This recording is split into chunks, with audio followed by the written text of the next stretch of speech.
Nó biển ra đưa cho nó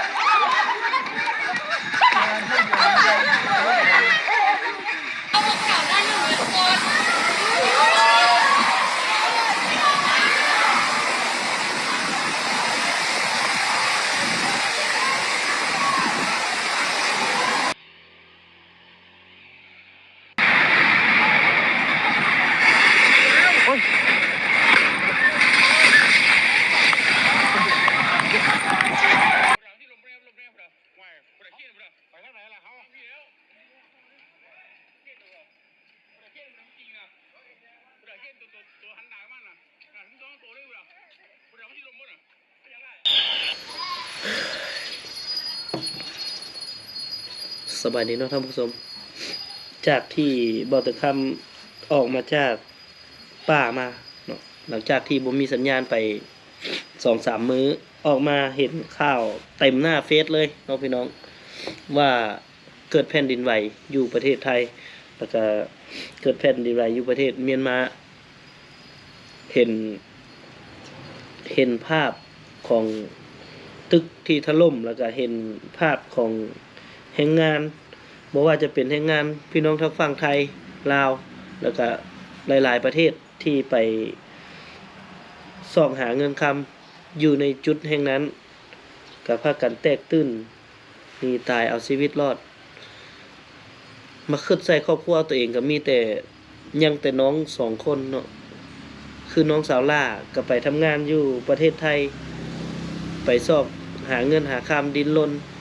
คือกันเนาะก็เลยเกิดความเป็นห่วงน้องสาวหลายเดี๋ยวบ่เตียงข้ามก็สิได้โทรถามเบิ่งก่อนว่าน้องปลอดภัยดีหรือบ่เนาะก็อยากรู้คือกันว่าเพิ่นปลอดภัยดีหรือบ่เป็นจังไดอยู่ในตอนนี้อยู่ไกลจุดเกิดเหตุแบบใดมื้อนี้บ่เตียงก็บ่สำบายแฮงเนาะฟ้าอากาศมืดฟ้ามืดฝนอากาศก็หนาวๆร้อนๆอยู่ตลอดเวลาเลยเนาะแต่ว่าที่ลุกมาอัดคลิปในมื้อนี้นี่ก็เพราะว่าได้ข่าวบ่ค่อยดีปานใดเนาะคืออยู่ทางกรุงเทพมหานครที่ได้ข่าวว่าเพิ่นถูกแผ่นดินไหวซึ่งแผ่นดินไหวก็เกิดอยู่ใจกลางของประเทศพม่าหรือว่าเมียนมาแหละแต่ว่ามันสะเทือนมาถึงลาวถึงประเทศไทยเนาะก็ได้ข่าวว่าตึกที่อยู่กรุงเทพได้ถล่มบ่เตียงก็รู้สึกเป็นห่วงเป็นใยโดยเฉพาะแม่น้องสาวบ่เตียงที่ไปเฮ็ดเวียกอยู่กรุงเทพเนาะมื้อนี้ก็เลยว่าสิมาโทรหาน้องสาวจักหน่อยหนึงว่าเป็นจังไดเพิ่นอยู่บ่อนเกิดเหตุบ่เดี๋ยวสิติดตามเบิ่งข่าวๆพี่น้องเอ้ยก็ฝากความเป็นห่วงเป็นใยไปหาพี่น้องคนลาวที่อยู่ประเทศไทยที่ทำงานอยู่พุ่นก็ขอให้ปลอดภัยทุกๆคนเนาะแล้วก็พี่น้องฝั่งไทยที่อยู่ในสถานที่เกิดเหตุก็ขอให้ปลอดภัยหมดทุกผู้ทุกคนเนาะแล้วก็ฝากกำลังใจไปหาเพื่อนร่วมโลกนำกันเนาะที่อยู่ประเทศเมียนมาที่เพิ่นถูกอุทกภัยสูงสุดเนาะหายแรงที่สุดถือว่าเป็นอุทกภัยแผ่นดินไหวที่หายแรงที่สุดเลยตามที่บ่เตียงคำได้ยินเนาะบ่เตียงก็ออกมาจากป่าจากดงพี่น้องบ่ฮู้หยังเลยเนาะออกมาก็เห็นเต็มเฟซเต็มไลน์ป้าว่าเวียคือเกิดอุทกภัยใหญ่หลวงปานนี้เนาะบัดนี้เพิ่นมาเบิ่งอยู่บ้านไกลเฮือนเคียงบ้านพี่เมืองน้องเขาก็คืออยู่กรุงเทพมหานครก็เห็นคลิปตึกโยกอีหยังต่างๆหลายเหตุการณ์เนาะที่หลายคนเอาลงโซเชียลก็เลยเป็นห่วงเป็นใยพี่น้องก็เลยคิดฮอดน้องสาวเลยว่าอยู่พุ่นปลอดภัยดีบ่นะเดี๋ยวมื้อนี้สิมาโทรหาเพิ่นแต่บ่ฮู้ว่าเพิ่นสิรับหรือบ่เนาะเห็นอ่อนอยู่น่าจะปลอดภัยดี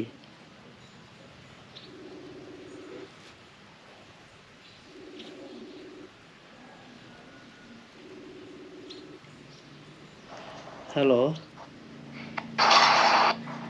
เออโทรละเป็นไดเลยข่าวแผ่นดินไหวอยู่กรุงเทพปลอดภัยดีบ่ปลอดภัยเฮาบ่ได้อยู่ไกลปานใดพอดีแต่รู้สึกอืมเอาบ่อนที่ตัวอยู่กับบ่อนอันเกิดหาไกลกันแฮงบ่ก็ว่าก็คือสิไก่สิบอกเห็นแต่ข้าวเห็นแต่รถห้องหมอเขาแล่นสวนไปสวนมาเออแล้วอยู่บ่อนอันโตเฮ็ดเวียกหั่นรู้สึกอยู่อ่ะรู้สึกแล้วคิดว่าตัวเองเป็นวินเนาะคิดว่านอนดึกพักผ่อนบ่เพียงพอแล้วว่าเป็นวินว่าหายาดมว่าบ่ได้บัดเป็นเบิ่นหานเออมันเป็นจั่งใดมันสั้นมันบ่ได้สั่นมันคือแบบมันค่อยหมุนๆๆไปหันนะคือเฮาหน้ามืดเป็นวินนี่แล้วหัวใจเลยแบบแน่นอึกแน่นหยังหายใจก็บ่อยากออกๆท่านแบบว่าเป็นโรคหัวใจเป็นหยังก็ย้ำซอกอันนี้คือเฮาแม่นี้เฮาก็ยังแบบแน่นอึกหายใจบ่ออกหายใจบ่อิ่มนะจนหาก็มื้อนี้แหละยังไข้แน่เมื่อวานนี้ก็ยังเป็นอยู่อาการนะคะอืมก็บ่ฮู้ว่าคันอันตามข่าวว่ารอยเลื่อน2เซนติเมตรหนึงเนาะก็ยังส่ำนี้ก็ยังว่าสร้างความเสียหายบักหลายเพราะว่าสิเฮาอยู่สมุทรปราการพี่ๆน่าเป็นห่วงเนาะคนที่ติดอยู่ในตึกน่ะคือสิหลายอยู่เพราะว่าช่วงกลางเว้นอีกคนประเทศเวียกอยู่หั่นนี้ค่ะเนาะเขากำลังเฮ็ดเวียกอืมที่เฮาก็นั่งเฮ็ดถ้วยอยู่แต่เดี๋ยวบ่เป็นวินไปแล้วโลดเบิดในคำทานใส่กับพ่อแม่โทรมาบอกให้เมื่อบ้านบอกให้เมื่อบ้านแบบเขาจะหู้ข่าวป่ะเขาเห็นแบบว่าประมาณมันแล้วประมาณ10 นาที20 นาทีแล้วก็พ่อแม่เขาข่าวมันออกแล้วโอ้น้ำมารู้เขาเมื่อไหร่นี่นะมันก็บ่แม่นว่ามันเกิดขึ้นดุเนาะมันจักเท่าใดก็บ่น่าเชื่อเนาะว่าสิเจออะนะเพราะว่าคันสิเว้าแล้วแต่เกิดมาเฮาก็บ่เคยเห็นหันนะหากระเพาะนี่แหละเฮาก็ได้ก็ออกมาแต่ป่าไอ้ก็ได้ออกมาแต่ป่าแล้ววันนี้เห็นว่ามีแผ่นดินไหวว่ะโอนก็โทรหาอ้ายว่ามีแผ่นดินไหวมีอันนั้นอยู่ไทยว่ะเป็นตาย้านว่ะอ้ายออกมาบ่ฮู้หยังเลยบ่มีอินเทอร์เน็ตเด้บ่มีอินเทอร์เน็ตบ่มีสัญญาณบ่มีหยังเลยนะบ่ฮู้หยังเลยออกมากับอันไอ้น้อยแม่อีหมูโทรหาเพิ่นได้อันเห็นข่าวแล้วก็โทรมาไอ้น้อยโทรมาไอ้น้อยว่างแล้วก็อาศัยโทรมาอยู่ไกลว่าเฮาเราเอาบ่ได้อยู่ไกลว่าเฮาปลอดภัยว่าครับย่าว่าเดี๋ยวคนอยู่บ่มี Wi-Fi ก็ยังบ่ฮู้เมื่อหยังออกมาเพราะว่าเต็มเฟซเต็ม LINE ป๊าว่ามันหยังว่าก็เลยอันคิดฮอดตัวแล้วบ่จังโทรหานี่ล่ะปลอดภัยแล้วก็ดีแล้วเนาะเอ้ยตามข่าวไอ้ก็บ่ทันได้ฮู้เลยเดี๋ยวนี้ว่าบ่ฮู้ว่ามีคนลาวเฮาบาดเจ็บหรือว่าเสียชีวิตแน่บ่ก็บ่ฮู้เลยบ่มีคนลาวสลายมีแต่พม่าสลายเฮ็ดเวียกก่อสร้างมีแต่คนเมียนมาเนาะก่อน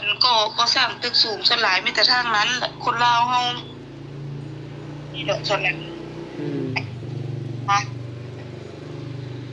เป็นตาย้านอีหลีเห็นอันวิดีโอบ่อนอันเคนตกหั่นนะคนครับมาพุงออกมาอันละบ่จ้ะข่าวอันนี้หลายแล้วติดตกและนั่งให้อยู่นั่นแหละเมื่อคืนนี่ก็เบิ่งจนเที่ยงคืนโอ้ตายละแบบบ่เบิ่งหันเลื่อนไปทางใดมันจะเห็นผัดเบิ่งคิดใส่ตัวเองอยู่แฮงงานหั่นนะแล้วอีตนเขาเนาะไผก็ท่านบ่ทุกข์บ่เนาไผก็นั่นล่ะบ่ก็ย้อนเพื่อหาเงินหาคำก็จังไป นี้แหละเขาเว้าเล่นน้ำเงินหลายเนาะนั่นแหละไอ้คิดแนวหนึงแล้วคือแต่เฮาก็เหลือแต่ส่ำนี้พ่อแม่ก็บ่มีละก็จังเป็นห่วงล่ะบ่เป็นห่วงน้องนุ่งตัวใดมันเวียกมันหนักมันหนามันนั้นหลายก็เงินถึงว่าสิได้หลายจังได๋ถ้ามันเกินกำลังเฮาแล้วก็ย่าที่ถอยได้นะอันนี้ก็ไปงานใหม่อีกแล้วอืมเป็นเขาฮักปักบ่คืนบ่คืนเขาดังไว้ด้วยเขาบ่อยากให้ออกแต่ว่าร่างกายเฮามันบ่ไหวแล้วอืมอันมีเบาต้อมติดต่อมาเป็นโรงงานยิบเบาะคันสิเฮ็ดนะคนแต่ว่ามันเป็นคนอยู่สุรินทร์คนไกลเฮือนเราหั่นแหละแต่เราก็บ่ได้ว่าสิเอาไผว่าเขาเจ้าอยากได้คนลาวหั่นนะเขาเจ้าอยากได้คนลาวถ้าว่ามีก็ไปเขาอยากได้ตึมอีก6คนเพิ่นอยากได้ตึมอีก6คนคันว่ามีคนอยากเฮ็ดก็ไปนะเขาบ่มีบัตรแรงงานเขาส่วนหลายเขามีแต่พาสปอร์ตบัตรแรงงานมีแต่สิให้เอา2คนนี่นะมีอันนี้เขาเป็นโรงงานยิบเบาะกับเขาเจ้าก็น่าจะมีสวัสดิการมีหยังข้างแน่หั่นแหละเพราะมันเป็นโรงงานมีเงินขยันมีหยังนั่นแหละเพราะว่าเฮ็ดโรงงานบัดนี้น่าจะอันเฮ็ดเวียกเป็นโมงอยู่เนาะเป็นโมงเป็นกะเนาะอยู่เป็นอันนั้นตอนเฮาอยู่นี่เข้าเวียก 11:00 นเช้ากินข้าว3กินข้าว3 โมงตอนแลงกินข้าวเช้าล้างจานสมมุติลูกค้าหลายเนาะมื้อ 2-300 ตู้ลูกค้าหลายเฮาก็คือสิเฮาสมัครล้างจานบ่แล้วก็นั่งล้างจนตี 2 ตี 3แล้วพุ่นแหละก็บ่กินแล้วข้าวนอนแล้วสัมพันธ์แล้วก็มาอาบน้ำนอนแล้วข้าวน้ำก็บ่ยากเลยมันกายโมงแล้วเนาะมันเมื่อยแหละมันเมื่อยมันก็หาเบิ่งหลายตัวใดเฮาก็เฮ็ดถูกต้องตามกฎหมายเพิ่นแล้วบัตรแรงงานเฮาก็มีแล้วก็ลองสอบเบิ่งติดหลังนี่แหละแนวว่าเฮาแนวว่าให้ลาก่อน10 วันเนาะเฮาก็ลาแล้วนะลาแล้วเฮาอ่ะอีกเดือนนึงใช้เฮาอยู่มันว่าบัดนี้หาคนบ่ได้แหละเฮาอยู่อีกไอ้บัดนี้อยู่อีกบัดนี้งานที่เฮาหาได้มันก็เสียแต่ว่าเฮาสิไปบัดนี้เฮามีบัตรแรงงานเฮาก็สามารถไปได้เฮาก็บ่เอาเงินที่ว่าเขาเพิ่นตักเฮาไว้ 2,000 หั่นนะเฮาก็ทิ่มเลยก็ย่าดอกสำคัญนึงไปที่บ่อนมันสบายใจหั่นดีกว่าอยากให้เขาฮัดปีมื้อนึงจักสิอยู่จังได๋เจ้าของร้านลบเฮาออกจากกลุ่มเฮ็ดเวียกเบิดแหละให้เฮาอยู่น่ะได้เฮาก็บ่ฮู้ไผคิดหยังนำเฮาอดทนเอามีแต่ความอดทนเท่านั้นแหละที่ผ่านอุปสรรคได้เด้อน้องนุ่งอยู่บ่อนปลอดภัยหลายก็ดีใจแหละสู้เอาจักปี2ปีบัดกำหนดบัดแรงงานแล้วก็กลับอยู่เฮือนก็บ่มีฮอดผู้อยู่แล้วเอาให้เวียดทันหันเช้าเด้อพุ่นแหละเดี๋ยวเบิดตัวจุเก้าเช้าแล้วก็เขาหักจ่ายเงินกันเองดอก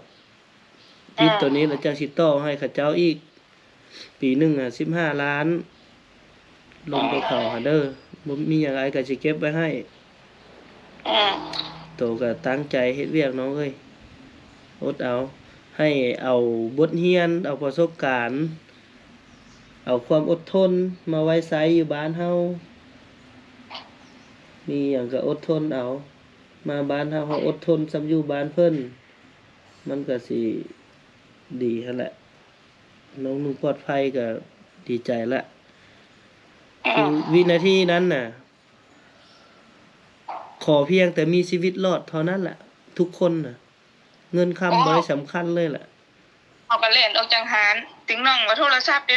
ย่ามันนะเฮาเว้าย่านนี่ว่าปัจจุบันที่เฮาอยู่แล้วมันโล่งหลายมันบ่มีตึกมันบ่มีตึกสูงเนาะมีแต่หารแบบหารตามหารชั้นเดียวเป็นหารโล่งๆเขาจอดโครงเล็กซื่อๆนะมุงซื่อๆแต่ว่าก็ ยานเนาะเขาเป็น สำคัญกับมันตกวัดใส่หัวก็ตายหั่นแหละ วันนี้ก็เจ้าผัดกำลังมาอันเฮ็ดเขาสร้างเฮ็ดหลังคาใหม่ได้สหารว่าเจ้าอยู่ อืมๆ แล้ เอ้าว พอบ่ฮู้เขาเป็นวินแล้วพวกที่กับเจ้าฮู้เขาว่ามันบ่แม่นอันนี้เขาเอิ้นว่าแผ่นดินไหวว่ะ อืม บ่ฮู้เขาแล่นมาบอกยังฮู้มันบ่ได้ฮู้ยันตายเพิ่งนั่งเช็ดถ้วยอยู่ว่าเจ้าของเป็นวิน อืม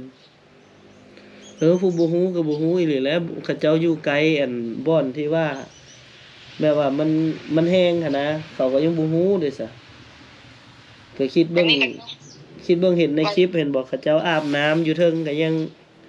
จนมันสั่นแห้งๆก็จังเห็นเด้ อืม อืม ใช่ปิดนะ นั่นล่ะเพิ่นจ้ะเอาไปเฮ็ดเวียกซะจักหน่อยเพิ่นสิหาย เอารักษาตัวเองเด้อล่ะเด้อเอาก็มีละ